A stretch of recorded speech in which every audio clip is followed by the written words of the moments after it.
Hello and welcome to Ditching Hourly. I'm Jonathan Stark. Today I'm going to talk about the concepts of high touch, low touch, and leverage when considering your product mix or your product ladder, as I've described in previous episodes. This is a little tricky to do without a visual, so I'm going to describe a 4-quadrant graph or double axis graph, sort of split into 4 sections. If you go to the show notes, if you're signed up for the mailing list, you'll receive this in the show notes, and you can find it on the website as well. But I'll do my best to describe it, to paint a picture in your mind, if you will. Okay, so imagine a double axis graph. So in the going bottom to top, we're going to have delivery. So this is the high touch, low touch level of difficulty to deliver a product or service. So at the bottom, it's very easy to deliver the product or service, which I'll just refer to as an offering from now on. And at the very top, it is difficult or costly for you to deliver the offering. And then horizontally across the bottom, you can imagine a line that represents high touch, low touch sales. So at the left-hand side, the sales process is very easy. So it's really easy to sell. You don't have to interact very much with the buyer before they choose to buy. And on the right-hand side, the far right-hand side, you have a very high touch sales process where it's a major decision for the buyer. There'll be one or more sales meetings, perhaps, that then lead into a custom proposal. So there's a lot of work that the seller has to do to sort of prepare the buyer for the buying decision and to create the offer, and it's just a lot of work before any money changes hands. Okay, so if you imagine splitting this into 4 quadrants, so you've got a vertical line in the middle and a horizontal line in the middle also, so you get this sort of T-shaped X. In each quadrant, products fall into different quadrants, or offerings fall into different quadrants. Most software developers operate at the top right-hand maximum high-touch sales and high-touch delivery quadrant, where they have a relatively difficult sales process where they actually have to talk to people on the phone. They have to, convince people or perhaps compete with other providers that are being considered, and then they have to go through the process of writing up a quote and then following up on the quote, all of these things that you have to do to sell a custom project. That's what most software developers, that's the only area they operate in. And it's high touch on both axes, which makes it really difficult, actually. So very high touch delivery, very high touch sales process. If that is where you operate exclusively, the easiest place to move is down the sales scale. So if you go to the left, I shouldn't have said down, if you actually move to the left quadrant, you still have a high touch delivery, but you make your sales process much easier. That's probably the best, easiest transition to make. So you continue to offer custom projects, but then you offer a productized service like a roadmap. And the nice thing about a roadmap is that it's presented as or a similar productized service, it's presented as a product. So the sales cycle is very easy, or compared to a custom project, because you don't have to do a quote. You can just describe what is included in the project. It'd be relatively fixed scope, regardless of who buys it. The delivery would still involve, one-on-one attention that you would have to devote to the customer, but at least your sales process would be much easier. Then if you move straight down from that quadrant to the bottom left quadrant, where you've got low touch sales and low touch delivery, you find things like info products, really. So like an ebook or a regular book. It's the kind of thing that almost approaches impulse purchase type of decision for the buyer. So, the prices are usually lower in comparison to your other offerings, much lower, in fact, so that more people can, they don't have to think too hard about the decision. They can just buy it. And then in terms of delivery, you don't have to do anything. There's nothing customized about the delivery. It's just either download or automatically delivered to their address. It's very easy to deliver.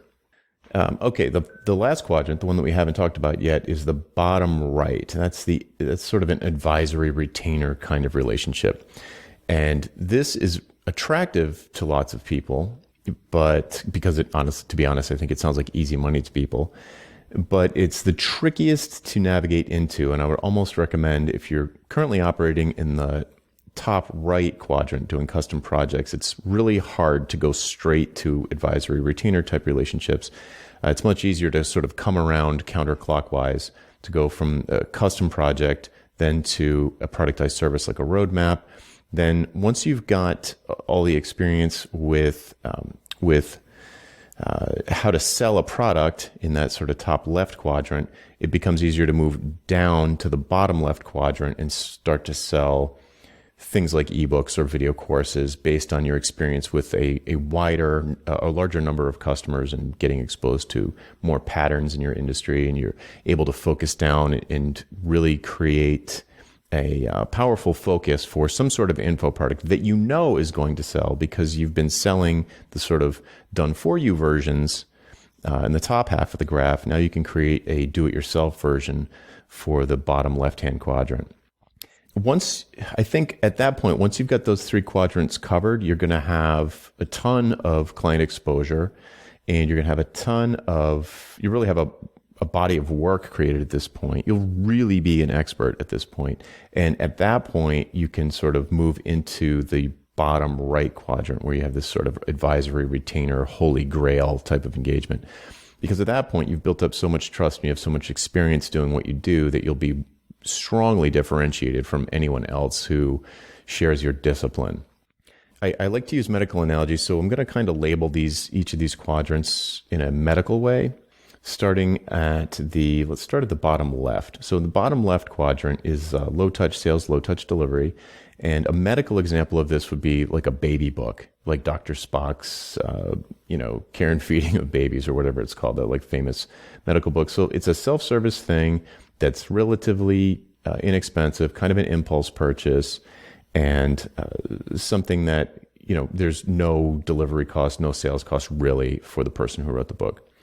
And if we go up to the top left quadrant, sort of a roadmap kind of engagement or productized service kind of engagement is more or less equivalent to your primary care physician doing an office visit with you. So you go into the office and the primary care physician gives you a diagnosis. He might give you a prescription, he or she, or might send you to a specialist to maybe have surgery or go to a dermatologist to have some condition checked out. But they don't do that many procedures in the actual office. At least in my case, just thinking of personal experience, my doctor generally sends me out to specialists whenever I need something specific done. So that's kind of like a productized service or roadmap. Then, moving clockwise back to the custom project, there you're going to have specialists like a surgeon or a physical therapist or a dermatologist or an optometrist. And those are the kinds of things, and they do a procedure on you. So they're actually doing stuff with their hands to change your condition. And then finally, in the bottom right corner, the medical analogy there is like a concierge type of relationship with a doctor. So it's kind of like having a private or at least a shared private doctor who you can call under any circumstances. So at the middle of the night, if you have some kind of weird cough or swelling or something, you can get in contact with a doctor if you have a concierge medicine relationship with them. If you've never heard of concierge medicine, it's a thing, and you can Google for it, and I'll also link to it in the show notes. But I like to have this sort of analogy for each of those quadrants in a different kind of industry, because sometimes it's hard to see the forest for the trees when you're just thinking about your own industry. Okay, so the moral of the story here is to as you're thinking of new offerings for your business and branching out from just doing custom projects, it's important to consider the high touch, low touch nature of the sales process for the offering and the delivery process for the offering. And what I'm recommending here is to step down one at a time. So to go from custom projects to make your sales process easier by offering a productized service like a roadmap, and then make your delivery easier by going down into some sort of info product like a book or an ebook or a video course or something like that. And then as those things as your business grows in those ways, eventually you can consider offering advisory retainer relationships where your customers or your clients pay you to have 24/7 access to your advice and opinions on whatever they might be facing. One more concept to touch on is leverage. And this is, I can remember having this thought back when I was really doing just custom project work. The notion of writing a book struck me as a good way to increase my notoriety, but it was more of a strategic move to sell other services than it was a way to directly make an income. I've changed my mind about that over time, and I would urge you, if you think, spending 100 hours to write a book that you're going to sell for $20, if that seems like a waste of time and you're kind of calculating, well, I'd have to sell like 5,000 books before I was making a reasonable hourly rate, you're thinking about it in the wrong way, because things that have really low touch sales and really low touch delivery give you leverage because you can resell each of those things without any incremental cost on your part. And what this does is, as you create more and more products in that bottom left-hand quadrant, you end up with an annuity. And if you're making even $1,000 a month from this annuity, it doesn't sound like that much money. But once it's done, and that $1,000 keeps coming in. And that's the equivalent of having $500,000 under management that's throwing off dividends to you. So, I'm not a financial guy, but that's the idea. So if you're thinking about the amount of work that needs to go into creating an ebook or video course, don't worry about that too much. If you know that if your sort of area of expertise and the expensive problem that you're solving have been validated by doing custom projects and productized services, that sort of high touch delivery zone, then it's pretty low risk bet to say that, if I wrote a DIY version of how to do this sort of thing, it's probably going to find an audience because I already have an audience that is interested in those things. So if you look at it instead of at an hourly rate as more of an annuity, kind of like saving for your retirement, these things can build up pretty quickly. So don't discount those as you flesh out your product mix. That's it for today. I'm Jonathan Stark, and this is Ditching Hourly. See you next time. The next time someone asks you for your hourly rate, go to valuepricingbootcamp.com to sign up for my free email course. Again, that URL is valuepricingbootcamp.com.